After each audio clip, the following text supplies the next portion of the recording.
Happy Mother's Day to all the mothers out there. I thought that this occasion was appropriate to share my adoption story.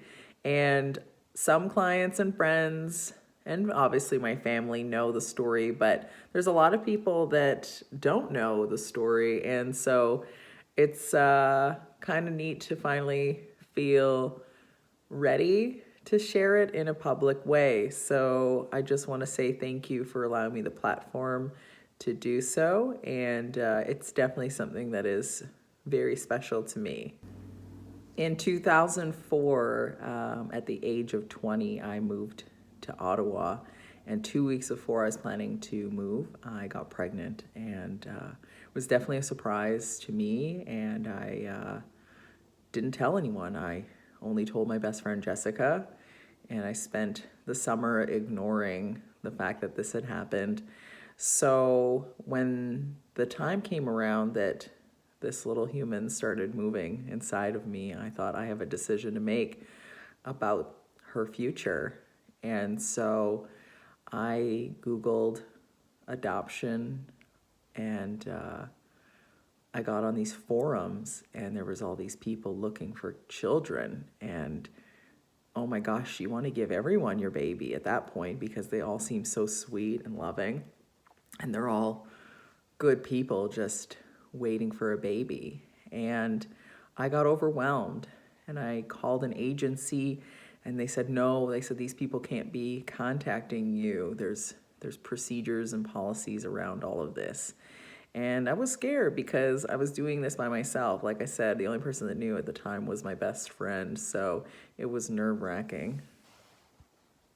At the time, they assigned me a birth parent counselor, and that person kind of helps you through the process, some decision making in terms of the type of adoption you want.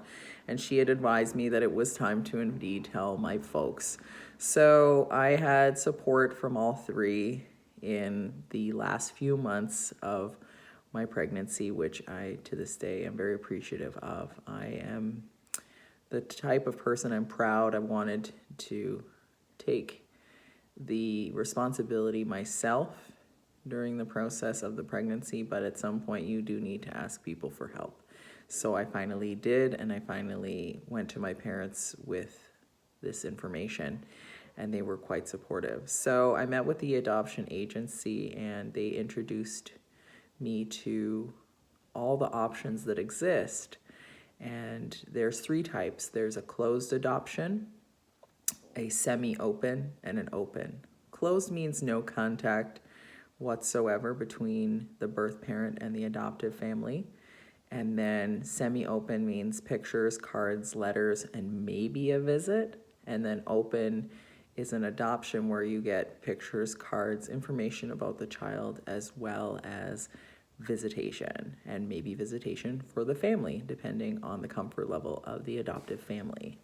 At the time, I thought I wanted a closed adoption, and this notion quickly left my mind as soon as she was born. I saw everyone's reaction.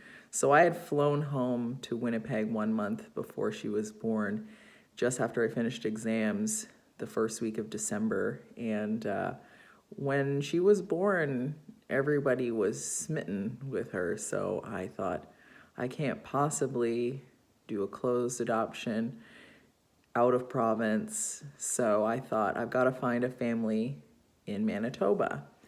And the process of picking a family is quite interesting, which I'm about to get into. One thing that I think is really important to make note of is you can literally have your adoption however you want it. And when I say that, I'm telling you that I was able to select a family where both parents were working. You could also choose a family where one parent stays home. You can choose a family that is active. You can choose a family that already has siblings for the child. You can choose a family that will only have your child as their own. So you can pretty much have whatever you like. You want them to be religious? Choose a religious family. You want a family that wants visitation? and is open to a relationship, you can have that too. And so I literally checked every single thing I could ever want for her and found it. So they print off profiles that are similar to your desires or needs for your child, and you can read these handmade profiles of the families and see pictures of them and get a handwritten story about who it is that they are. So after reading the profile that was presented to me that probably best suited me, I thought, this is them. So I chose a family that lived in the Winnipeg area so that my family would have more access to her. I also chose a family that wanted open adoption. So we agreed to 3 visits a year minimum. And since I'm not in Winnipeg that often, 3 was plenty. And I kind of just hoped that my family would have access to her outside of me being around. And we certainly have had that opportunity. So that's been super cool. So like I said, this all took place in 2004. She was placed in January of 2005 at about a week old.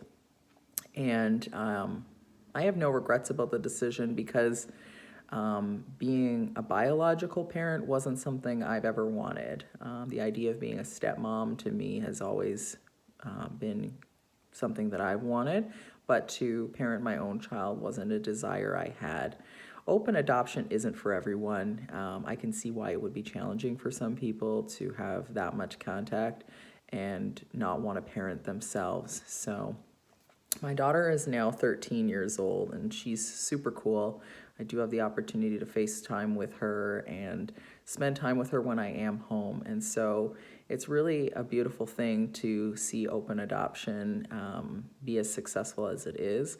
I've met people where theirs wasn't as successful. I know in America it's particularly challenging to try and coordinate, but there's been virtually no issues. Her parents are phenomenal people. They are kind and they are generous, and they have allowed my family to be a part of their family, which has been really, really wonderful. And I have always been, like I said, as open as possible when people ask questions. So if you do have questions after seeing this, please, by all means, hit me up. Adoption is a wonderful thing, and if it is something that someone in your family is considering, I hope that you would share this with them. So thanks again for listening, guys, and happy Mother's Day to all the beautiful mothers out there. You have the hardest job in the world.